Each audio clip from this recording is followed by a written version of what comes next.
তো আমরা চ্যাপ্টার শুরুর প্রথমে একজন সায়েন্টিস্টের নাম এখানে দেখতে পেয়েছি, যার নাম হচ্ছে পঞ্চানন মাহেশ্বরী। তো পঞ্চানন মাহেশ্বরী কে ছিলেন, তার কি কন্ট্রিবিউশন ছিল, সেটা জাস্ট ছোট্টভাবে একটু আমরা এখানে আলোচনা করে ফেলবো। পঞ্চানন মাহেশ্বরী 1904 সালে জয়পুরে জন্মগ্রহণ করেন। তাকে ইন্ডিয়ার one of the most greatest botanist বলা হয়ে থাকে, আর উনি প্লান্ট এমব্রায়োলজির পায়োনিয়ার ছিলেন। In an academic journey, Panchanan মাহেশ্বরীর কলেজ লাইফ শুরু হয় এলাহাবাদে, যেখান থেকে তিনি ডিএসসি ডিগ্রি অর্জন করেন।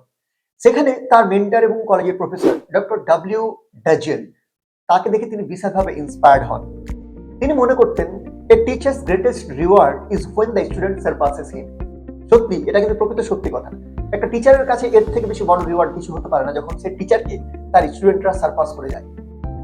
তিনি এমব্রায়োলজিতে ইম্পর্টেন্ট রোল প্লে করেছিলেন। উনি প্রথমবারের জন্য এমব্রায়োলজিক্যাল ক্যারেক্টার্স গুলোকে হায়ারার্কিতে প্রমোট করেছিলেন। উনি ইউনিভার্সিটি অফ দিল্লিতে বোটানি ডিপার্টমেন্ট প্রথমবারের জন্য ওপেন করেছিলেন। তিনি প্রমোট করেছিলেন টিস্যু কালচার, তিনি artificial culture of immature embryos promote করেছিলেন, তিনি টেস্ট টিউব ফার্টিলাইজেশন প্রমোট করেছিলেন, তিনি ইন্ট্রা ওভারিয়ান পলিনেশনকে প্রথমবারের জন্য প্রমোট করেছিলেন। তার ব্যাপারে যদি বলতে যাই তো তাকে ভারতের প্লান্ট এমব্রায়োলজির ফাদার হিসেবে কনসিডার করা হয়। এর পাশাপাশি উনি FRS মানে রয়্যাল সোসাইটি অফ লন্ডনের ফেলোশিপ হিসেবে ওনার মেম্বারশিপ ছিল, ইন্ডিয়ান ন্যাশনাল সায়েন্স একাডেমিতে ওনার মেম্বারশিপ ছিল, এবং সেভারাল ইন্টারন্যাশনাল রিকগনিশনস উনি পেয়েছিলেন।